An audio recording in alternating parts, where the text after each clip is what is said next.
جیسا کہ عرض کیا تھا کہ ابھی جو یہ آگے جو رکوع آ رہے ہیں یہ اسپیسیفک ہیں دعوت پہ عیسائیوں کے لیے. اس کا جو شان نزول ہے، جو پس منظر ہے، وہ یہ ہے کہ یمن اور حجاز کے درمیان، یعنی سعودیہ کا جو ایریا ہے، یہ جو ایریا ہے مکہ مدینہ کا، حجاز کا جو ایریا ہے، اس کے اور یمن کے درمیان میں بہت بڑی آبادی تھی عیسائیوں کی. یہودیوں کی کچھ آبادی جو تھی وہ مدینہ کے ارد گرد تھی، اور یہ بہت بڑے ایک یوں سمجھ لیں کہ سلطنت تھی پوری کی پوری. بہت بڑے قبائل تھے جو کہ سارے کے سارے عیسائی تھے، اور یہ یمن اور حجاز کے درمیان میں یہ سارا علاقے میں یہ موجود تھے. تو جب انہوں نے سنا نبی صلی اللہ علیہ وسلم کے حوالے سے، تو وہ نبی صلی اللہ علیہ وسلم سے ان کے 3 سردار جو تھے باقی کچھ لوگوں کو لے کے وہ ملنے کے لیے آئے، اور حقیقتاً وہ دعوت دینے آئے کہ ہمارا مذہب سچا ہے، عیسائیت، تو وہ قبول کر لیا جائے.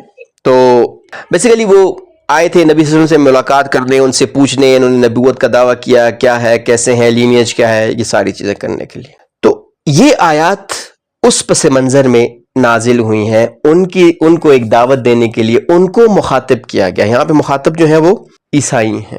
اور ایک چیز آپ نوٹ کیجئے گا کہ کتنی خوبصورتی کے ساتھ اللہ نے، اور کتنی یعنی نفاست کے ساتھ اور کتنی نرمی کے ساتھ اللہ جل شانہ نے جو ان کے غلط عقائد تھے ان کو رد کیا لاجیکل وے میں. بڑی ایک یوں سمجھ لیں کہ بڑی ایک اچھی سی مثالیں دے کے تو ان کو سمجھانے کی کوشش کی کہ جو تم سوچ رہے ہو، جو تم لوگوں کا نظریہ ہے، وہ ٹھیک نہیں ہے. تو یہاں پہ جو سب سے پہلی چیز آئی وہ آیا ان اللہ اصطفیٰ آدم، اللہ نے چن لیا آدم علیہ السلام کو. اب یہ اصطفیٰ جو ہے، چننا، چوائس کرنا، بیسیکلی چوائس کے لیے مختلف معنی ہوتے ہیں، اور ہر ایک کی اپنی اپنی جگہ ہوتی ہے یوز کرنے کے لیے. ہر ورڈ کا ایک اسپیسیفک مقام ہوتا ہے، اس کو ایک اسپیسیفک اس کے بیک گراؤنڈ ہوتا ہے یوز کرنے کا. اصطفیٰ ایسی چوائس کو کہتے ہیں. اجتبا بھی ہوتا ہے، جس طرح ایک چن لینا، اجتبا بھی ایک ورڈ آتا ہے، اس طرح کچھ اور ورڈز بھی آتے ہیں چننے کے لیے. اصطفیٰ ہوتا ہے جو کہ صرف بندہ اپنی مرضی سے کچھ کرتا، اس کے لیے کوئی لاجیکل ریزننگ یا کوئی ریشنل، کوئی وجہ کا ہونا ضروری نہیں ہے. تو یہ اصطفیٰ جو ہے نا، یہ اللہ بتا رہے ہیں کہ میری اللہ کی مرضی ہے، اللہ جس کو چاہے چن لیں. تو یہاں پہ 2 چیزوں کو سمجھ لیں، ایک بیک گراؤنڈ کو سمجھ لیں. یہودیوں کو یہ ٹینشن تھی، یہ پریشانی تھی کہ جو بھی نبی آنا چاہیے وہ بنی اسرائیل میں سے ہونا چاہیے، آل اسحاق میں سے ہونا چاہیے، کیونکہ وہ چنے ہوئے ہیں، وہ اللہ کے برگزیدہ ہیں، وہ اللہ کے چنے ہوئے لوگ ہیں. اور عیسائی یہ سمجھتے تھے کہ عیسیٰ علیہ السلام کو اللہ نے چن لیا تھا کیونکہ انہوں نے اپنا جو ایک عقیدہ گھڑ لیا تھا، جو گھڑا گیا تھا ان کا عقیدہ، وہ یہ تھا کہ عیسیٰ علیہ السلام کو اللہ نے آدم علیہ السلام کے جتنے بھی انسانیت ہے ان کے گناہوں کی جو جو ان کے گناہوں کا خمیازہ تھا یا اس کے ازالے کے لیے اللہ نے بھیجا ہے، اور وہ اللہ کے بیٹے ہیں. ان اللہ اصطفیٰ آدم. کیوں یہ عقیدہ گھڑا گیا یا بنایا گیا، یا کیوں یہ عقیدہ جڑ پکڑ گیا عیسائیوں میں کہ عیسیٰ علیہ السلام اللہ کے بیٹے ہیں؟ اس لیے کہ ہر شخص جو ہے وہ ماں باپ سے پیدا ہوتا ہے، اور عیسیٰ علیہ السلام جو پیدا ہوئے تو ان کے والد کوئی نہیں تھے. یہ ہمارا بھی عقیدہ ہے کہ عیسیٰ علیہ السلام اللہ کے معجزے سے، کہ اللہ کی جو ایک لفظ کن ہے، اس کا اللہ کا جو ایک ارادہ ہے، اس سے عیسیٰ علیہ السلام پیدا ہوئے. ان کے کوئی بھی والد، بائیولوجیکل والد کوئی بھی نہیں ہے. تو عیسائیوں نے یہ سوچا، یا انہوں نے یہ چیز کیا کہ چونکہ ان کے کوئی والد نہیں ہے تو یہ اللہ ہی کے بیٹے ہوں گے. تو یہاں پہ اللہ نے سب سے پہلے جو نام ذکر کیا وہ ذکر کیا آدم علیہ السلام کا. اور یہ جو ابھی شروع ہو رہا ہے، یہ جو ابھی جتنا بھی آگے ڈسکشن شروع ہو رہی ہے، اس پہ موسٹلی جو چیزیں ہیں وہ بائبل کے ساتھ بہت میچ بھی کرتی ہوں گی، اور وہ آلریڈی اس چیز کو جانتے بھی تھے. ان اللہ اصطفیٰ آدم و نوحا و آل ابراہیم و آل عمران علی العالمین. اللہ نے سب سے پہلے کس کو چنا؟ آدم علیہ السلام کو. اللہ کے سامنے کھربوں روحیں تھیں، کھربوں انسان جو اللہ نے دنیا میں بھیجنے تھے، ان میں سے اللہ نے کس کو چن لیا؟ آدم علیہ السلام کو چن لیا کہ یہ جی پہلے خلیفہ ہوں گے، ان سے میں نسل سٹارٹ کروں گا. اور پھر ان کے بعد انسانیت میں سے انبیاء کو چنا. یہ اللہ کے سب سے برگزیدہ بندے تھے جن کو چنا گیا. ان میں سے پہلے آدم علیہ السلام کو چن لیا, آخری نبی محمد مصطفیٰ صلی اللہ علیہ وسلم کو چن لیا. ان میں سے انتہائی روشن پیشانی والا ایک چن لیا, داؤد علیہ السلام کو چن لیا.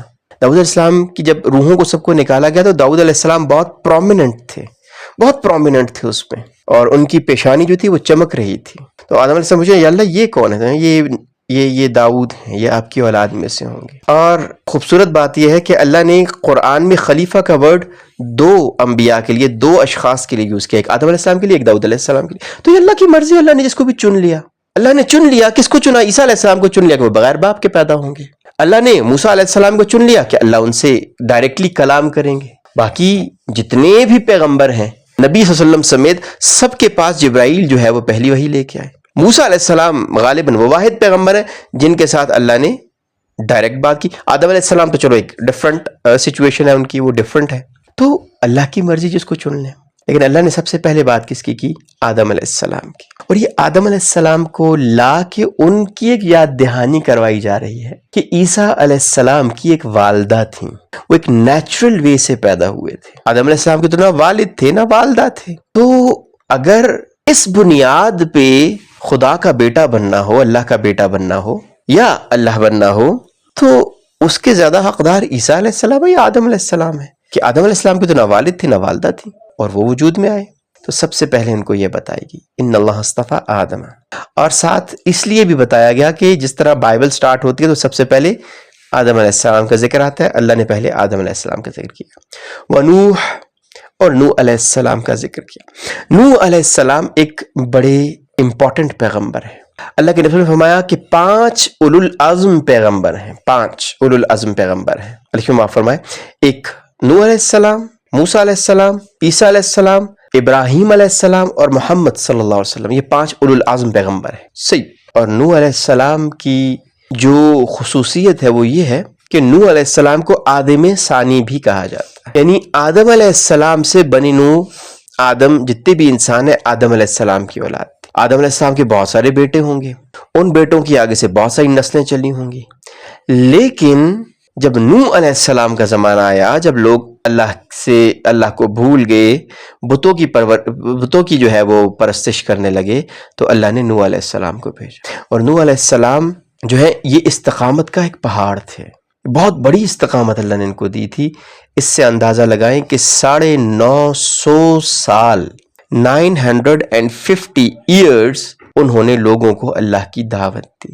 کہ 950 سال جس بندے نے دعوت دی, اور دعوت بھی کیسے دی, انی دعوت قومی لیلا و نہارا, میں نے اللہ اس قوم کو دن کو بھی دعوت دی رات کو بھی دعوت دی, دن کو بھی دعوت دیتے رات کو بھی دیتے. اور کتنے لوگ ان پہ ایمان لائے؟ ایک روایت کے مطابق 80 یا 80 یا 82 بندے ٹوٹل ان پہ ایمان لائے 950 سال میں. اور ہم اگر 9 مہینے کہیں محنت کر لیں اور 80 بندے ہماری بات مانے تو ہم کہتے ہیں کہ ہم تو فیل ہو گئے. ہم 9 مہینے سے میں کوشش کر رہا ہوں اور میری بات کوئی مان ہی نہیں رہا, کوئی سمجھ ہی نہیں رہا. تو اولو العزم پیغمبر ہیں. اور ان کا ذکر کیوں امپورٹنٹ ہے کہ پھر جب اللہ جل شانہ نے جب نہیں مانا انہوں نے, تو پھر اللہ جل شانہ نے ان پہ عذاب لایا اور ان سب کے سب کو غرق کر دیا. مفسرین یہ کہتے ہیں کہ اس وقت آبادی تھی ہی ایک چھوٹی سے علاقے میں تھی جہاں پہ نوح علیہ السلام کو بھیجا گیا تھا, اور وہاں پہ سیلاب آیا تھا اور وہ سارے کے سارے غرق ہو گئے تھے. صرف وہ لوگ رہ گئے تھے جو نوح علیہ السلام کے ساتھ تھے اور نوح علیہ السلام کی اپنی اولاد تھی. تو پھر نوح علیہ السلام سے دوبارہ سے جو ہے وہ اب یہی جو لوگ بچ گئے تھے جو آل نوح تھے, نوح علیہ السلام کے ساتھ جو لوگ تھے, ان سے پھر جو ہے وہ دوبارہ سے لینیج سٹارٹ ہوئی, دوبارہ سے انسانیت سٹارٹ ہوئی. اس کے علاوہ جتنی لینیجز تھیں وہ ساری کی ساری ختم ہو گئی. اور پھر ذکر آیا آل ابراہیم. اب ابراہیم علیہ السلام انتہائی امپورٹنٹ پیغمبر تھے, بیکاز یہاں سے آگے نون لینیج چلی. نون لینیج سے مراد کیا ہے کہ جس کو یہودی, عیسائی اور عرب جانتے تھے. ہو سکتا ہے کہ نوح علیہ السلام کے ساتھ ابراہیم علیہ السلام کے ساتھ یا اس کے بعد جو ابراہیم علیہ السلام کی نسل میں جتنے پیغمبر آئے, ہو سکتا ہے اس کے علاوہ بھی پیغمبر ہوں دنیا میں, ہو سکتا ہے, وی ڈونٹ نو. نہیں بھی ہو سکتا ہے سارے اللہ نے ابراہیم علیہ السلام کی اولاد میں دیے ہوں, یا ہو سکتا ہے نہ بھی دیے ہوں, ان کے علاوہ بھی ہوں. لیکن جو نون جن کا ذکر کیا گیا ہے، جو ڈاکومنٹڈ ہیں، وہ ابراہیم علیہ السلام کی ہیں۔ تو پھر جو انبیاء کا جو میجر سلسلہ چلا وہ ابراہیم علیہ السلام سے چلا۔ تو یہاں پہ جو آیا آل ابراہیم، وہ اس لیے لایا گیا کہ ابراہیم علیہ السلام ایک بڑی معتبر شخصیت تھے عیسائیوں میں، یہودیوں میں، اور ایون مشرکین میں بھی۔ مشرکین کے اندر بھی ان کی بڑی ایک ویلیو تھی۔ اور اس کے بعد آتے ہیں وہ آل عمران، اور آل عمران پہ بیسیکلی عمران جو تھا وہ حضرت موسیٰ علیہ السلام کے والد کا نام تھا۔ موسیٰ علیہ السلام کے والد کا نام عمران تھا۔ تو یہی ایک نسل چلتی آ رہی ہے۔ اور دوسرا کچھ مفسرین نے فرمایا کہ جو عیسیٰ علیہ السلام کے نانا تھے، یعنی مریم علیہ السلام کے والد کا نام بھی عمران تھا۔ تو ایک تو یہ رائے ہے۔ تو اگر ان دونوں رائیوں کو دیکھا جائے تو یہاں پہ اللہ جل شانہ نے موسیٰ علیہ السلام اور ہارون علیہ السلام اور ان کی لڑی کا ذکر کیا، اور ساتھ عیسیٰ علیہ السلام کا یعنی آل عمران کا ذکر کیا۔ آل عمران میں یعنی اگر یہ دوسرے آل عمران دیتے ہیں تو اس میں کون آتا ہے؟ اس میں آتے ہیں حضرت عیسیٰ علیہ السلام، حضرت مریم علیہ السلام،